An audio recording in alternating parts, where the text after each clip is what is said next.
আওয়ামী লীগ যে অবস্থায় ছিল এই সময় কিন্তু আমরা দুই বেলা ডাইল ভাত খাইতে পারছি, এখন তাও খাইতে পারতেছি না। কেন আগে ব্যবসা করলে ব্যবসা হয়েছে, বেচা কিনা হয়েছে, এখন ব্যবসা করতেছি কিন্তু বেচা কিনা হয় না। তার কারণ নাকি এখানে বোঝাইতেছে যে আগে বেচা কিনা হয়েছে, এখন বেচা কিনা হয় না।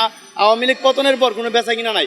শুধু আমি না, সারা বাংলাদেশ যতজন মানুষ আছে, আপনি 100-র মাঝে 80% জিজ্ঞাসবেন যে ভাই এখনের যে পরিস্থিতি কয়জনে কিভাবে চলতেছে এবং ব্যবসার পরিস্থিতিটা কি। যারা যারা ব্যবসা করতেছে তাদেরকে প্রশ্ন করবেন আপনারা যে আচ্ছা আপনাদের ব্যবসা করতেছেন তার পরিস্থিতিটা কি।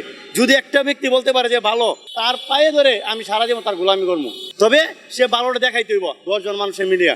একটা সাধারণ মানুষ, যারা সাধারণ মানুষ কর্মজীবী এবং যারা ছোটোখাটো ব্যবসা করতেছে তাদের কাছে যান, তাদের কাছে গিয়ে আপনারা জানেন যে তারা কিভাবে চলতেছে। যারা যারা টাকা পয়সা আছে ঘুমায় ঘুমায় খাইবো, বাসার থেকে ফোন দিয়ে কইব যে আমার টাকা পয়সা এই কর্মচারী কইবা এটাই না দে, ওরার কাছে যাইতে বলি নাই। ওরা তো বড় ব্যবসায়ী, ওরার কাছে গিয়ে লইব না, কারণ ওরা তো ও মানে টাকার কোনো শেষ নাই।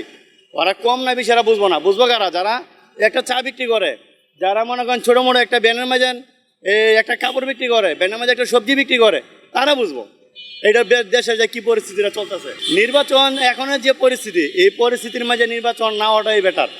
আগে পরিস্থিতি বোঝা যাক যে কোন পর্যায়ে যায়, তারপরে নির্বাচন হওয়া উচিত।